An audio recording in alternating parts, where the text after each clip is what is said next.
අපි අද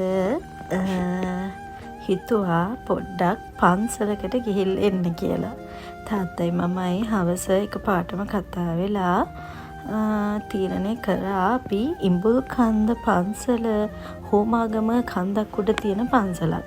ඉතින් අපි එතෙන්ට යන් කියලා.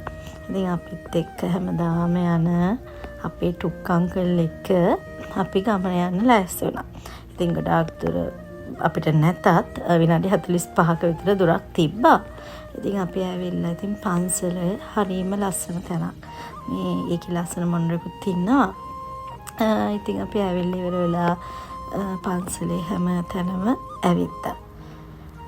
පන්සල මට හිතුණ දෙයක් තමයි ඇත්තටම සෙනග නැති වෙලාවක භාවනා කරන්න කැමති කෙනෙක් ඉන්නවා නම් සෙනග අඩු වෙලාවක ඇත්තටම සුදුසු ස්ථානයක් තමයි මේ ඉඹුල්කන්ද පන්සල.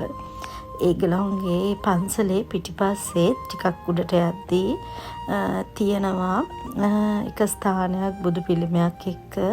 ඒ ස්ථානයේ ගස් මේ වවලා ඒගොල්ලෝ පොඩි ගාඩනයක් වගේ හදලා එතන හරිම නිස්කලංකයි. මට නිකන් හිතුණා ඉතින් ඔයාගේ හිත නිවා ගන්න ඔයා ඒවට ඉන්නවා නම් භාවනා කරන්න කැමති නම් ඔයාට ඒ පන්සලට යන්න පුළුවන්. අපි ඇත්තටම යද්දි නම් ගොඩක් සෙනග හිටියේ නැහැ. අපි එද්දි ගොඩාක් සෙනග එන්න පටන් ගත්ත පන්සලට.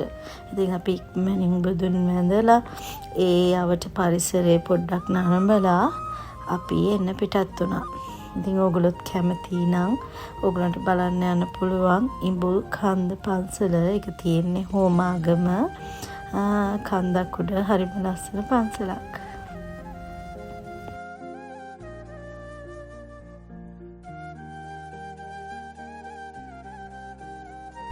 සමාවෙන්න පන්සල මම මෙච්චරලා කිව්වේ ඉඹුල්කන්ද කියලානේ.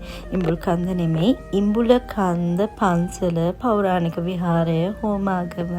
ඉතින් ඔයගොල්ලෝ ගිහිල්ලා බලන්නකෝ හරිම නිස්කලංක පරිසරයක් තියෙන්නේ.